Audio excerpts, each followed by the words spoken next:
मिरज येथील आरपीआयचे कार्याध्यक्ष आणि माजी नगरसेवक अशोकराव कांबळे यांनी आज प्रसारमाध्यमांशी बोलताना मी गेली 40 वर्ष इमानदारीनं आरपीआयचं काम करत आहे. आता सुद्धा मी पक्षविरोधी काम केलं नाही. भाजपानं वेळोवेळी मित्रपक्ष म्हणून आरपीआय मधील कार्यकर्त्यांना दाबण्याचं काम केलं. त्यामुळे मला बंड करावं लागतंय. मागील 10 वर्षात माजी महापौर विवेक आप्पा कांबळे यांनी खासदार संजय काका पाटील यांच्या पाठीशी उभे राहिले. मात्र त्यांचे निधन झाल्यानंतर संजय काका पाटील यांनी त्यांच्या कुटुंबियांचं सांत्वन करायला सुद्धा आले नाहीत. संजय काकांच्या प्रचाराच्या पोस्टरवर विवेक कांबळे यांचा फोटो सुद्धा लावला नाही. सांगलीतल्या भाजपाच्या सभेमध्ये आरपीआयचे झेंडे किंवा स्कार्फ सुद्धा वापरले नाहीत. जर आरपीआयची तुम्हाला आवश्यकता वाटत नसेल तर मग आरपीआयला सुद्धा गृहीत धरू नका, असा इशारा त्यांनी यावेळी दिला. यासोबतच संजय काका पाटील गोरगरिबांना दाबण्याचा प्रयत्न करत असतील तर आम्ही भीमटोला दिल्याशिवाय राहणार नाही, असंही सांगितलं. माजी महापौर विवेक आप्पा कांबळे यांच्या कुटुंबामध्ये पूर्वी सुद्धा एकी होती, यापुढे सुद्धा एकी राहणार आहे. मात्र आमच्यात मतभेद असल्याचा गैरसमज पसरवला जातोय, असं सांगून यापूर्वीच मिरजमध्ये आरपीआयच्या बैठकीच्या वेळी प्रदेश सचिव जगन्नाथ ठोकळे आणि जिल्हाध्यक्ष राजेंद्र खरात यांना यापूर्वीच माझं मत सांगितलं होतं. यात खासदार संजय काकांचं काम करण्याचं नाही असा सर्वांचा निर्णय झाला होता. मात्र कदाचित भाजपच्या चिन्हावर त्यांना नगरसेवक व्हायचं असेल म्हणून त्यांनी आपला निर्णय पुन्हा बदलला असावा, असं मला वाटतं.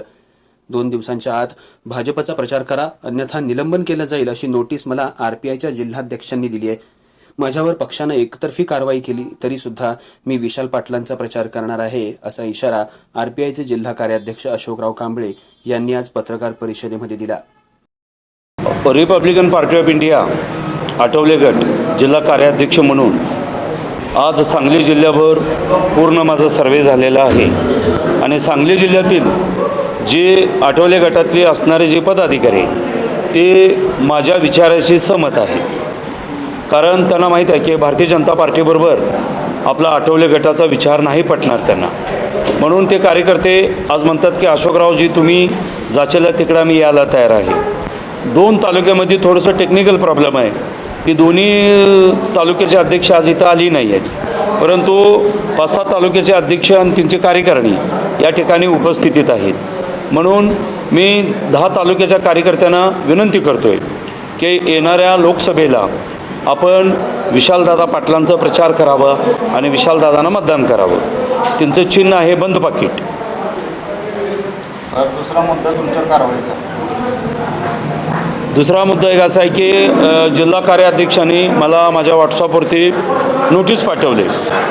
2 दिवसामध्ये तुम्ही जर बंड पुकारलात किंवा पक्षाविरोध तुम्ही कोणतेही कार्य केलं तर तुम्हाला तुमची हकलपट्टी केली जाईल.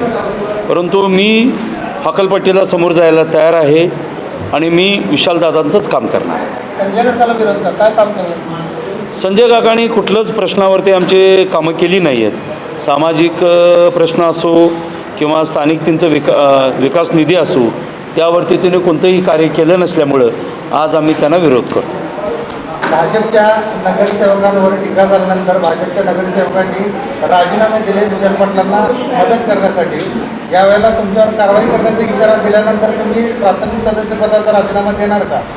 मी राजीनामा तयार आहे. माझ्याकडे राजीनामा मी 2 दिवसामध्ये तिने काय कारवाई करतात ते बघणार ना. 2 दिवसात मी राजीनामा देणार.